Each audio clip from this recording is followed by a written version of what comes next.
কথিকা চ্যানেলের পক্ষ থেকে আপনাদের সবাইকে স্বাগত জানাচ্ছি আমাদের আজকের পরিবেশনায়। আজ আপনাদের জন্য থাকছে যথারীতি একটি ছোট গল্প। গল্পটির নাম হলো সুবর্ণা। লিখেছেন সমরেশ বসু। প্রায় মাস চারেক পরে শিল্পী বন্ধু ভুবনের একটি দীর্ঘ পত্র পেলাম। লিখেছে, ভাই নীরেশ, নিশ্চয়ই এতদিনের নীরবতায় রাগ করেছিস, কিন্তু বিশ্বাস কর, এতদিন বন্ধ দরজার অন্ধকার কোণেই পড়েছিল। কারোর সঙ্গেই যোগাযোগ ছিল না। মা আমাকে এত বেশি চেনেন যে কখনো ডেকে জিজ্ঞেস করেননি ঘরের কোণে কেন আমার এই নির্বাসন। কাজের মধ্যে হাঁকডাক ছোটাছুটি করা আমার অভ্যেস, যে জন্য বন্ধুদের ধারণা 16 আনা প্রতিভার সিকিখানেক আমার বাকি রয়ে গেল। আমি 12 আনার কারবারই রয়ে গেলুম। সেই আমি এতদিন রং তুলি ছুঁইনি। বন্ধুহীন একলা ঘরে একটা অসহ্য কষ্ট, তীক্ষ্ণ যন্ত্রণাময় একটি বিশাল অন্ধকার জিজ্ঞাসার গ্রাসে চাপা পড়েছিলাম। অথচ আমি জানি কারণটা শুনলে তোমরা সবাই খুব তুচ্ছ মনে করবে। হাসতেও পারো, না হয় তুচ্ছ মনে করা গেল, না হয় হাসাই গেল। কিন্তু তুচ্ছও যে ক্ষেত্রবিশেষে বড় উচ্চ হয়ে বাজে, বহু দূর গভীরে পৌঁছায় তার প্রতিধ্বনি, তা মানবে আশা করি। আমার বেলায় তাই হলো। একটি তুচ্ছতাই আমার চিরদিনের দরজা বন্ধের কৌতূহল ও আগ্রহ হয়ে রইল। দিল্লিতে ফ্রেঞ্চ অ্যাম্বাসি থেকে যখন প্যারিস প্রদর্শনীর কথাবার্তা বলে বেরিয়ে এলুম, মনটা তখন আনন্দে ভরপুর। ভাবলুম কলকাতায় ফেরার আগে কোথাও একটু বেরিয়ে যাই। আর সঙ্গে সঙ্গে মনে পড়ল আগ্রার কথা। আগ্রার সঙ্গেই একটা অপরিচিত কৌতূহল। একটা মেয়ের মূর্তি ধরে আমাকে ডাক দিল, যার নাম জানি, অনেক সংবাদ জানে, কিন্তু কখনো চোখে দেখিনি। মূর্তিটি সেই সুবর্ণা রায়ের। সুবর্ণার দু একটি পত্র তুমিও দেখে নিয়েছ আমার কাছে, একটু আধটু ঠাট্টাও করেছ।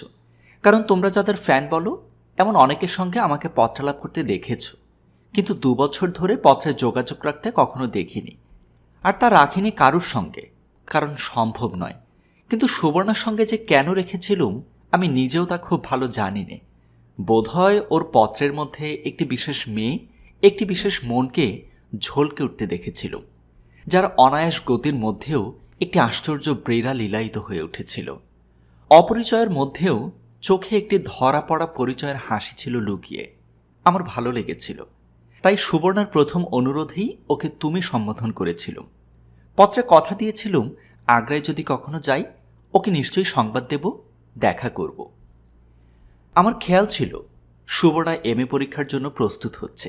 দিল্লি থেকে দিলুম চিঠি লিখে, তারিখ দিয়ে জানালুম 3 দিন পরে সকালবেলায় ট্রেনে আগ্রা পৌঁছচ্ছি এবং কোন হোটেলে উঠব সেটাও লিখে দিলুম। ঠিক তারিখ মতোই সকালবেলা আগ্রা গিয়ে পৌঁছালাম। যাত্রীর তেমন ভিড় ছিল না গাড়িতে। টিকিট কালেক্টরকে টিকিট দেবার মুহূর্তেই গেটের বাইরে লক্ষ্য পড়ল একটি মেয়েকে, যে আমার দিকেই তাকিয়েছিল। আমি বাইরে এলুম। মেয়েটির মুখে যেন একটু হাসি ঝিলিক দিয়ে উঠল। সে আমার সামনে এগিয়ে এলো আরো, প্রায় অপরিচিতার মতো। আমি জিজ্ঞেস না করে পারলুম না, আপনি কি সুবর্ণা? কথার আগেই সিল্ক শাড়ির আঁচল এবং আবাধা এলো চুল প্রায় লুটিয়ে পড়ল আমার পায়ের কাছে। ও যে সুবর্ণা, এতে যেন সেটাই প্রমাণ করে দিলে। এসবে আমি ভীষণ অনভ্যস্ত। লজ্জায় তাড়াতাড়ি বলে উঠলুম, এ কি করছেন? ততক্ষণে সুবর্ণা উঠে দাঁড়িয়েছে। বলল, আপনি করে বলছেন যে? সেটা নিশ্চয়ই আমার প্রথম দর্শনের আড়ষ্টতা, কিন্তু সুবর্ণা শাস্ত্রসম্মতভাবেই সুবর্ণা, এবং বিম্বষ্ঠা এবং আয়ত কালো চোখ এবং থাক, সুবর্ণার বর্ণনা আমার পক্ষে লিখে দেওয়া সম্ভব নয়। ওটা তোমাদের এখতিয়ারে। শুধু পত্রলেখায় যাকে দেখেছিলুম, এ সুবর্ণা তার চেয়ে কিছু বেশি, কিংবা পত্রে যা ঢাকা ছিল শারীরিক আবির্ভাবে ঘুচে গেল তা। ওর চোখের গভীর থেকে যেন একটা স্বপ্নে পাওয়া খুশি উপচে পড়ল, যেন বাতাসের গায়ে একটি বেপথ ফুল। দেখলুম ওর চোখের উপর এসে পড়েছে সাপের মতো চুলের গুছি। মিথ্যে বলবো না, স্বপ্ন ভর করল আমারই চোখে। জিজ্ঞেস করলুম, আমাকে চিনলে কেমন করে? অনেক দিনের অপরিচিতার মতোই একটু লজ্জা মিশিয়ে বলল, যেমন করে সবাই চেনে, কাগজে ফটো দেখেছি। আমার চোখের দিকে তাকিয়ে ও চোখ নামালো, কিন্তু মাথায় মালপত্র নিয়ে কুলি দাঁড়িয়ে। বললুম, সুবর্ণা, আমি এখন হোটেলে যাব। সুবর্ণা বললে, ও বেলা কিন্তু আমি আপনাকে বাড়ি নিয়ে যাব, আর এখন আপনার সঙ্গে একটু হোটেলে যাব। ওর অনুমতি চাওয়া দেখে ওকে যেন আরো বেশি করে চেনা গেল। মনে মনে খুশি হয়ে বললুম, তোমার অসুবিধে না হলে সুবর্ণা যেন ওর উচ্ছ্বাসকে চাপা দিয়ে বললে, এখন আমার বাড়ি যেতে ইচ্ছে করছে না একটু, আপনার অসুবিধা হবে না তো? বললুম, একটুও না। মনে মনে অবাক হলুম। দেখা মাত্র এতখানি মুগ্ধতা প্রায় যেন মোহের সঞ্চার করল আমার মধ্যে। থরে বিধরে সাজানো আমার ত্রিশোর্ধ্বের বুকের একটি নিশ্চিন্ত জায়গা সহসা এমনি এলোমেলো হয়ে উঠছে কেন? সুবর্ণাকে দেখে সব থেকে আগে আমার আঁকার কথা মনে পড়ল, এবং এই প্রথম আমার মনে হলো আমার সব রং জড়ো করলেও বুঝি ওকে কুলোবে না, আমার সব গতি দিয়েও ওকে হয়তো ধরা যাবে না। ওকে সঙ্গে করে যেন নিমেষে হোটেলে এলুম। দোতলায় আমার ঘর ঠিক করাই ছিল। ঘরে ঢুকে সুবর্ণাকে বসতে বললুম, বেয়ারাকে বললুম চা খাবার দিতে। কিন্তু সুবর্ণাকে দেখলুম মাথা নত করে টেবিলে আঙুল খুঁটছে এবং হাসছে। জিজ্ঞেস করলুম, কি হলো? সুবর্ণা প্রায় ফিসফিস করে বলল, ভীষণ লজ্জা করছে। দেখলুম সত্যি ও আড়ত্ত প্রায়। জিজ্ঞেস করলুম, কেন? বলল, চিঠিগুলোর কথা মনে করে। আমার চিঠি পড়ে আপনি নিশ্চয়ই খুব হাসতেন। বললুম, কাঁদিনি তো বটেই। সুবর্ণা হেসে উঠল, আবার চোখ নামিয়ে বলল, কিন্তু নিশ্চয়ই ভেবেছেন মেয়েটা ভারী বেহায়া। বললুম, না, ভেবেছি মেয়েটি ভুবন চৌধুরীকেই বেহায়া করে তুলল, তাই ছুটে এলুম। সুবর্ণার হাসি যেন চুড়ির নিক্ষণে বেজে উঠল। বললে, ইস। আমিও হেসে উঠলুম, কিন্তু সুবর্ণার মুখে একটি করুণ ছায়া পড়ল সহসা। আমি যদিও বয়স এবং মান দুই বজায় রাখার চেষ্টা করেছিলাম, তবু জিজ্ঞেস করলুম, কি সুবর্ণা? সুবর্ণা চোখ মেলে তাকালো আমার দিকে এবং অসংকোচে বলল, আপনি এত দেরি করে চিঠি দেন, আমার কষ্ট হয়। সুবর্ণার গলায় তার কষ্ট এমন সহজ ও অনাড়ম্বর ব্যক্ত হলো যে আমি স্তব্ধ হয়ে গেলুম। সহসা কিছু বলতে পারলুম না। সুবর্ণাই আবার বলে উঠল, কিন্তু আমি ভাবতাম আপনি আপন মনে ছবি আঁকছেন, আমার কথা আপনার মনে নেই। মনে যখন পড়বে তখন ঠিক চিঠি দেবেন। তখন আমার নিজের মুখ আড়াল করতে হয়েছে। ওর অসহায় ব্যথাটা যেন আমাকে চেপে ধরল। আমি কিছু বলার আগেই বেয়ারা এসে চা জলখাবার দিয়ে গেল। ফিরে দেখলুম সুবর্ণার পলকহীন চোখের দুটিতে বিস্ময় ও আনন্দ রৌদ্রচকিত দিঘির মতো অনায়াস। বললে, আপনাকে দেখার জন্য কতদিন ধরে বসেছিলাম। জিজ্ঞেস করলাম, কেমন দেখলে? বললে, বলতে পারবো না। সুবর্ণার ঠোঁটে একটা বিচিত্র হাসি ফুটল। তাকালো আমার দিকে, আবার চোখ নামালো হেসে। বলল, আমার একদম যেতে ইচ্ছে করছে না এখন, কিন্তু এবার যেতে হবে। যাওয়ার কথা শুনে আমি বিমর্ষ হয়ে উঠলুম। বললুম, যেও, চা খাও আগে। চা খেতে খেতে বারে বারে ওর চোখে সেই ধরা পড়া লুকোনো হাসি আমি দেখতে পেলুম। সুবর্ণা বললে, আমি এবার যাই। বললুম, বিকেলে আসছো তো? ও বললে, নিশ্চয়ই। কিন্তু আবার বললে, যাচ্ছি। হ্যাঁ। বারে বারে জিজ্ঞাসায় ভিতরে আমি ব্যাকুল হয়ে উঠলুম। মনে হলো সুবর্ণা যেন রঙের শেষ প্রলেপের পর ঘাম তেল মাখা এক অলৌকিক উজ্জ্বল প্রতিমা। আমার হাত ওর হাতের কাছেই। আমার সব রক্ত যেন আমার হাতেই তখন আবর্তিত। কেন সুবর্ণা এমন বারে বারে যাবার অনুমতি চাইছে কেন? তারপরে সুবর্ণা যাবার আগে হঠাৎ নিচু স্বরে বললে, আমি বোধহয় সম্মান করতে শিখিনি, কিন্তু ভালো লাগা আর মনের খুশিকে একটু চাপতে শিখিনি, তাই আমার বুকের মধ্যে কতদিন কেঁপে কেঁপে উঠেছে। কেন সুবর্ণা? সুবর্ণা বললে, যার ছবি দেখে আমার মন ভরেছিল সেই মানুষের অন্তরঙ্গ হবার আশায় সব যেন আমার শূন্য ঠিক ছিল। এ কথা শুনে আমার বুকের রক্ত যেমন চলকে উঠল, তেমনি দিশেহারা হলুম।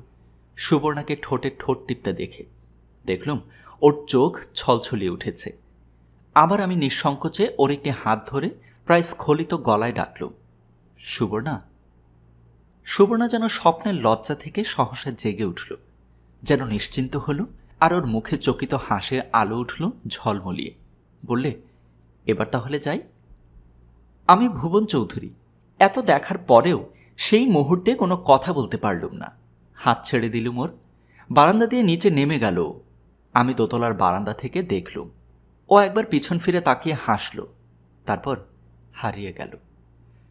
আমার ঘরের সমস্ত নৈঃশব্দের মধ্যে একটি লুকানো প্রাণের হাসি কান্নার আনন্দধ্বনি আমাকে ব্যাকুল করে তুলল। আমার ভিতরের রং ও গতি যেন পেল আরেক নতুন মুক্তির সন্ধান।